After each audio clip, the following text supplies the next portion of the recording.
Hello friends, I welcome you all in my YouTube channel. आज इस video में हम MPC 006 का ब्लॉक 1 का यूनिट 2 जो हम ऑलरेडी कर रहे हैं, आज इसमें हम लास्ट पार्ट में हाइपोथेसिस टेस्टिंग की बात करेंगे। Hypothesis testing very important from examination point of view.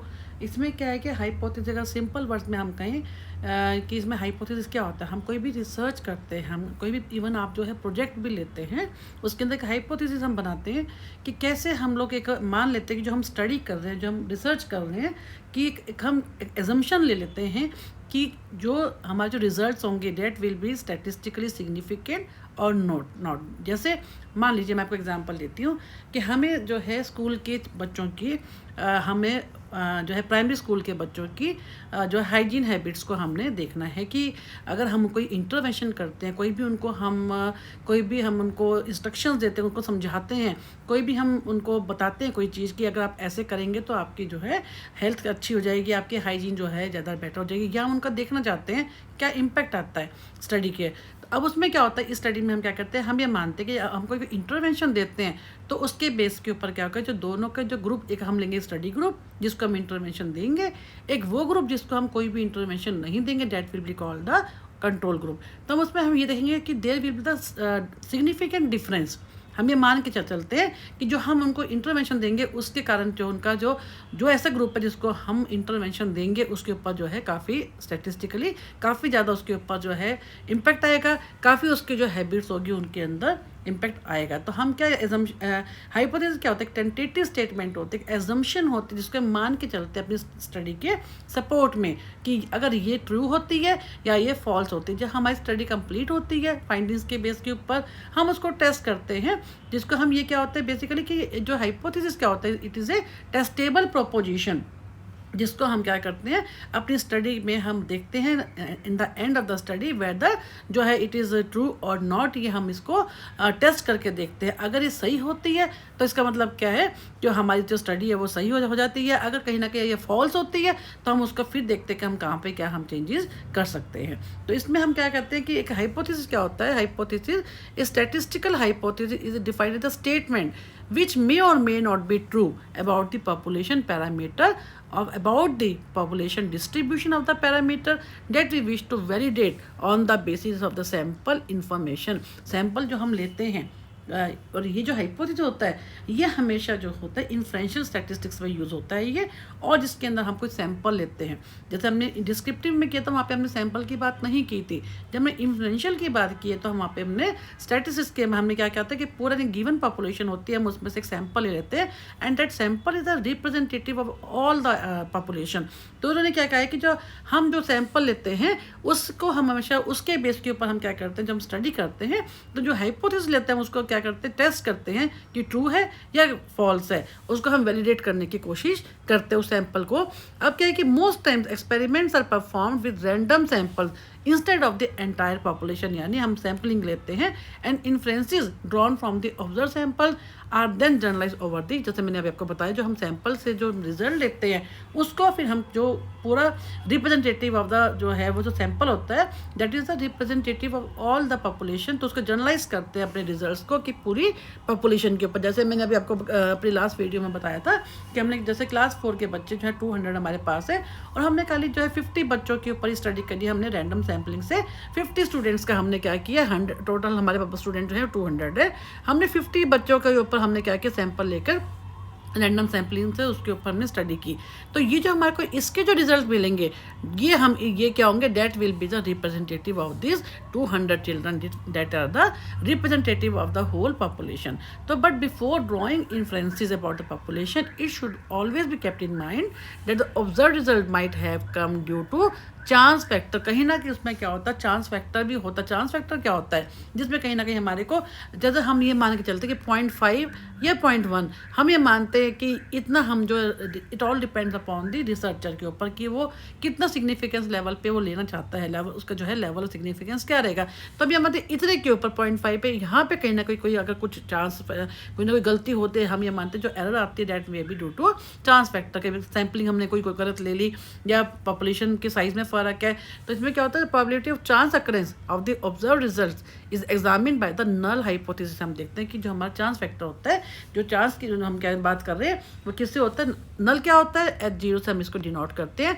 It denotes क्या, ये इससे क्या मालूम होता है कि देयर इज नो डिफरेंस। हम ये मानते हैं कोई भी डिफरेंस नहीं है। हम अगर 2 ग्रुप लेते हैं, जैसे मैंने आपको बताया, हमने 50 बच्चे लिए है ना, और 200 हमारा स्टडी सैंपल। अब 50 में को हम क्या करते हैं, जो है इसको भी हम 2 पार्ट्स में बांट देते हैं। 50 को भी 25 बच्चे ऐसे जिनके ऊपर इंटरवेंशन देंगे, 25 जिसको हम कंट्रोल ग्रुप में रखते हैं।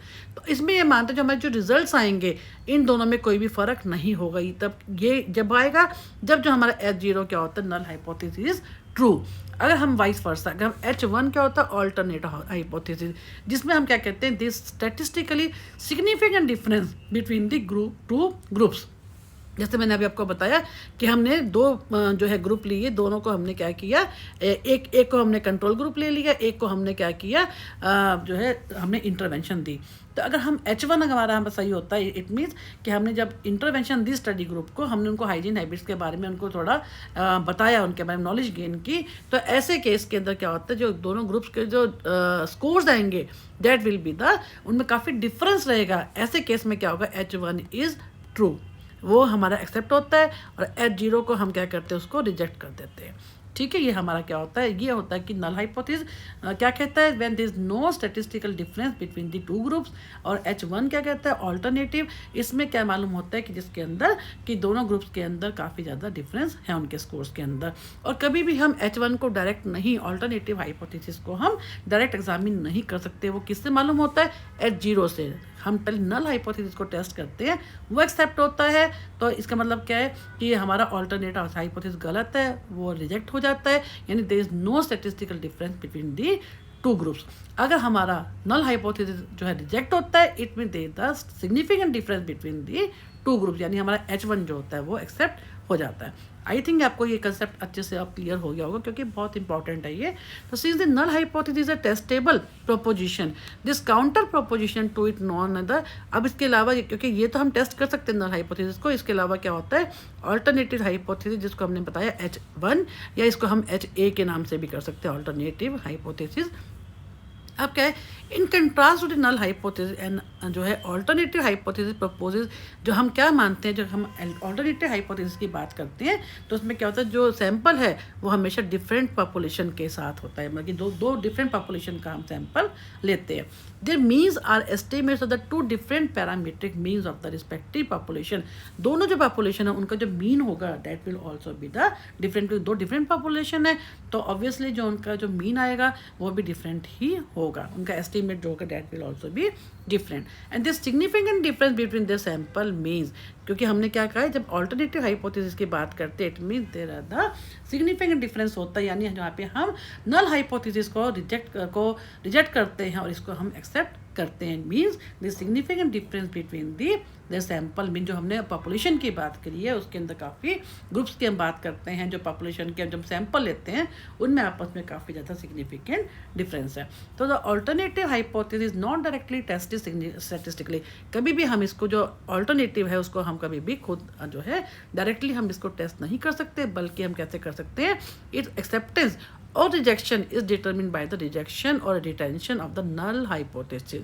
यानी the probability of P of null hypothesis being correct is assessed by statistical test, कि हमारा जो है नल हाइपोथेसिस है वो सही है या गलत है, इसको हम कैसे करते हैं, उसको टेस्ट करके देखते हैं स्टैटिस्टिकल टेस्ट से।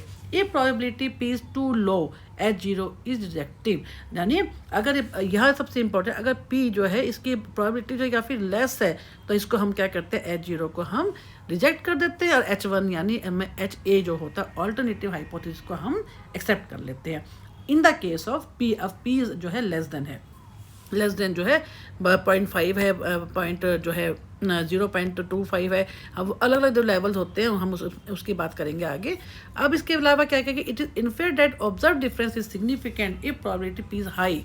अगर P की जो प्रोबेबिलिटी वो हाई है ना, चांस फैक्टर हाई है, देन H0 जो होता है इसको हम एक्सेप्ट करते हैं। अगर इसको एक्सेप्ट कर लिया इसका मतलब there is no difference due to the chance factor and not due to the variable factor. Chance factor के कारण जो हमने, क्योंकि हमने क्या कहा कि हमने H0 को एक्सेप्ट किया है। H0 को हमने एक्सेप्ट कब किया, जब हमारी जो प्रोबेबिलिटी P हमारा क्या है, ये चांस फैक्टर है ना, इसके कारण जो आया है इसके अंदर डिफरेंस। तो इसमें क्या कहते हैं, इसको एक्सेप्ट कर लेते हैं और हम ऑल्टरनेटिव हाइपोथेसिस को हम क्या करते हैं, रिजेक्ट कर लेते हैं। फिर बात करते हैं लेवल ऑफ सिग्निफिकेंस की। इसमें क्या होता है, the level of significance is that probability of chance occurrence of observed results up to and below which the probability P of null hypothesis being correct is considered too low and results of the experiment are considered significant। जैसे हमने अभी यहाँ पे बात की है कि अगर हमारा ये P लेवल लो होता है तो हम H0 को कैसे रिजेक्ट करते हैं, अगर ये हाई होता है तो हम उसको कैसे एक्सेप्ट करते हैं। तो वो ये कि अगर डिपेंड अपॉन द कि जो हमारा जो सिग्निफिकेंस लेवल है वो हमने कितना लिया है उसके ऊपर डिपेंड करता है इसकी एक्सेप्टेंस एंड रिजेक्शन का। On the other hand if P exceed, जैसे हमने ऊपर अभी बात की, अगर P लेवल हाई होता है, जैसे ऊपर हमने बात की P एक्सीड हो जाता है तो null hypothesis can not be rejected. जैसे हमने इसको क्या कहता है यहाँ पे एक्सेप्ट किया था, हम इसको रिजेक्ट नहीं कर सकते, यानी there is no significant difference between the population groups, है ना, या जो हमारे स्कोर्स आए हैं, जो पैरामीटर है उसमें हमारा कोई भी फर्क नहीं है। तो सिलेक्शन लेवल जो होता है, selection of the level of significance depends on the choice of the researcher. Researcher जो है कितना लेता है इसको, जो लेवल ऑफ सिग्निफिकेंस को जो है उस पर डिपेंड करता है। Generally level of significance is taken to be 5%। ज़्यादातर हम क्या करते हैं 5% की हम बात करते हैं, ज़्यादा 5% होता है, या वो क्या होता है 1%। 1% का मतलब क्या है, हम 99% की बात करते हैं, 5 का मतलब कि हम 97 की हम बात करते हैं। तो if null hypothesis is rejected, अगर नल हाइपोथेसिस जो है रिजेक्ट किया जाता है at 0.5 level, it mean the results are considered significant so long as the, क्योंकि हम इसको रिजेक्ट कर दिया। रिजेक्ट करने का मतलब क्या है कि हमने नल हाइपोथेसिस को अगर रिजेक्ट कर दिया, यानी हमारा जो है रिजल्ट जो होते हैं वो सिग्निफिकेंट हैं, ठीक है। अगर हमने इसको एक्सेप्ट कर दिया तो हमारे रिजल्ट क्या है, उनमें कोई भी फ़र्क नहीं है, क्योंकि so long as the probability of P getting it by mere chance. अगर क्योंकि हमने क्या कहा है कि इसको हमने रिजेक्ट कर दिया तो ये क्या है कि रिजल्ट जो होते हैं हमारे सिग्निफिकेंट होते हैं। इसके अलावा अगर ये लेस है तो उसके बाद हमारा क्या होंगे वो रिजल्ट, उनमें कोई भी, यानी कहने का मतलब कि जैसे हमने ऊपर बात की कि P हाई होगा तो हम उसको एक्सेप्ट कर देंगे, अगर P लो होगा तो उसको रिजेक्ट कर देंगे। In other words results are considered significant if out of 100 such trial only 5 और less number of time the observed results may arise from the accidental choice. हमने अभी चॉइस फैक्टर की बात की, P की बात की है, particular sample by random sampling. अब बात करते हैं one tail test and two tail. One tail test क्या होता है, वन टेल टेस्ट का मतलब क्या होता है, अगर सिंपल वर्ड्स के अंदर ये वन टेल टेस्ट क्या होता है, इस डायरेक्शनल टेस्ट, जिसमें क्या होता है बहुत मैग्नीट्यूड होता है, जो डायरेक्शन होती है उसको दिखाता है, जो कि ऑब्जर्व डिफरेंस बिटवीन, हम जब टू स्टैटिस्टिक्स की बात करते हैं उसमें हम ये सिंपल उसकी डायरेक्शन बताता है। A one tail test is a directional test, it is formulated to find the significance of both the magnitude and direction of the observe difference between two statistics. जो टू स्टैटिस्टिक्स हैं हमारे पास उसमें खाली उसकी direction बताता है। और to tell क्या होता है, वो टेस्टिंग करता। In two tail researchers interested in testing whether one sample mean is significantly higher और lower than the other sample mean. जब हम एक्चुअल टेस्टिंग करते हैं, वो हमारा टेस्टिंग करके हम ये देखते हैं कि जो हमारा जो मीन आया है, सैंपल मीन, वो कितना है, कितना वो हाई है या लो है दूसरे मीन से, वो हमारा क्या हो जाएगा two directional test, two tail test. अगर वन टेल टेस्ट की बात करते हैं, वो यानी वो सिर्फ डायरेक्शन को बताता है, उसमें हम टेस्टिंग नहीं करते कि बढ़ रहा है या कम हो रहा है, ठीक है। अब एरर्स, एरर्स की क्या होते हैं हाइपोथेसिस टेस्टिंग में, type 1 error and type 2 error. What is type 1 error? Type 1 error में क्या होता है, कई बार क्या होता है हमारा when the null hypothesis is true, लेकिन हम उसको फिर भी क्या करते हैं, उसको रिजेक्ट कर देते हैं। इफ़ ए ट्रू हाइपोथेसिस क्या होता है, नल हाइपोथेसिस जो होता है हमारा, रिजेक्ट हम कर देते हैं दो इट इज़ ट्रू। इसको हम क्या करते हैं, अल्फा से लिखते हैं, इसको अल्फा से डिनोट करते हैं। When that null hypothesis is true, a decision is to reject, it is an error. This kind of error is known as the type 1 error in the statistics. इसको हम क्या करते हैं, अल्फा से लिखते हैं, read as the alpha. And the null hypothesis is rejected if the probability P is being correct does not exceed the P level। तो इसी तरह से हमने क्या कहा कि the higher the chosen level of P for considering the null hypothesis, the greater the probability of type 1 error, क्योंकि हमने क्या किया इसको, ये ट्रू होते हुए भी हमने इसको क्या कर दिया, रिजेक्ट कर दिया। अब है टाइप 2 एरर, इसमें क्या, इसको हम बीटा से लिखते हैं, बीटा इसका होता है, इसमें क्या होता है, when the null hypothesis false, गलत होता है, वो फॉल्स होता है, इवन देन हम उसको क्या करते हैं, एक्सेप्ट कर लेते हैं, this is called the type 2 error. The probability of making a type 2 error is denoted as the beta. ठीक है, अब हम इसके बाद है power of test. Power test क्या होता है, जिसमें क्या होता है 1 माइनस बीटा, जिसमें हम इसको कम करते हैं, टाइप 2 एरर को हम कम करने की कोशिश करते हैं। The probability of committing type 2 error is designated by the alpha, इसको हम इससे लिखते हैं अल्फा, इससे ये क्या है 1 माइनस ये हमारा जो हमने अभी बीटा की बात की, इसको हम इससे भी लिख सकते हैं। ठीक है, अब ये क्या होता है, हम जब ये इसको कम, लेट देयरफॉर जो है 1 minus is the probability of rejecting null hypothesis when it is false. यानी पावर ऑफ ए टेस्ट से हमें क्या मालूम होता है, कैसे जो है probability of committing type 2 error जो होती है, जो हमने की है, उसको हम कैसे कम करने की कोशिश करते हैं। Probability of rejecting false null hypothesis 1 minus beta is known as the power of the statistical test. अब हम क्या करेंगे इसमें, नेक्स्ट है कि जनरल प्रोसीजर क्या होते हैं जब हम हाइपोथेसिस करते हैं। जनरल प्रोसीजर्स फॉर टेस्टिंग है हाइपोथेसिस, यानी हम जब एक एजम्पशन मान के चलते हैं, जब हम कोई भी हाइपोथेसिस को हम कैसे बनाते हैं, set up a null hypothesis suitable of the problem. जब भी आप कोई रिसर्च प्रॉब्लम करते हैं तो उसके लिए पहले हम क्या करते हैं, नल हाइपोथेसिस बनाते हैं कि हम जो ये कर रहे हैं उसमें कोई there is no significant difference या there is no difference between the population या सैंपल मीन्स। ठीक है, फिर क्या करते हैं, हम एक ऑल्टरनेटिव हाइपोथेसिस हम डिफाइन करते हैं कि ऑल्टरनेटिव का मतलब क्या है, उनमें डिफरेंस होगा, there will be the significant difference between the sample mean. फिर हम क्या करते हैं, हम टेस्ट स्टैटिस्टिक्स को हम सुटेबल जो होते हैं, जो हमारे सैंपल के ऊपर हम लगाते हैं, जो भी हमारे को टेस्ट लगाना होता है उसको। Define the degree of freedom, कितना डिग्री ऑफ फ्रीडम हम लेंगे फॉर दी, हम जब आगे करेंगे आपको काफ़ी समझ में आ जाएगा ये। Find the probability level corresponding to the calculated value of the test statistics and the degree of freedom, कितना हम देते हैं, जैसे हमने पर बात की डिग्री ऑफ फ्रीडम की, कि हमने कितना हम उसके साथ जब अब इसको जब करना शुरू करोगे तब आपको हम आगे डिटेल में बात करेंगे इसके बारे में कि हम कैसे हाइपोथेसिस को हम बनाते हैं, कैसे हम उसको यूज़ करते हैं। फिर जब ये सारा कर लेंगे पूरा, हम टेस्ट अप्लाई कर देंगे, कितनी डिग्री ऑफ फ्रीडम हम उसके ऊपर लेते हैं, उसके बाद हम क्या करते हैं कि नल हाइपोथेसिस को हमें रिजेक्ट करना है और एक्सेप्ट करना है on the basis of the tabulated value and calculated value of the practical probability level.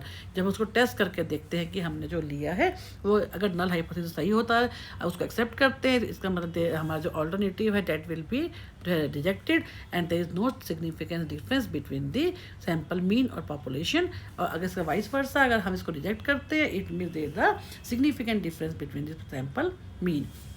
There are some situations in which the inferential statistics is carried out to test the hypothesis, draw conclusion about the population. For example, test of hypothesis about the population. अगर population की जहाँ पे बात करते हैं हम Z test की बात करते हैं, अगर हम उसकी स्मॉल सैंपल की बात करते हैं तो हम T टेस्ट की बात करते हैं। हमने इसको अपने अर्लियर वीडियो में भी किया था, पॉपुलेशन को हम म्यू से वो करते हैं और जो सिंपल जो सैंपल मीन होगा उसको हम इसके लिए हम T टेस्ट की बात करते हैं। तो ज़्यादातर क्या होता है, हम ये क्योंकि ये हमारा इन्फ्लुएंशियल जो स्टैटिस्टिक्स की बात करते हैं, जहाँ पे हम सैंपल की बात करते हैं, तो हमेशा जो सैंपल मीन होगा that will be the representative of the whole population x bar. ठीक है, ये हमारा क्या था, हमने मीन की बात की थी, सैंपल मीन की। तो इस वीडियो में हमारा ये यूनिट यहीं पे ख़त्म होता है। नेक्स्ट वीडियो में हम यूनिट 3 स्टार्ट करेंगे। Thank you for watching my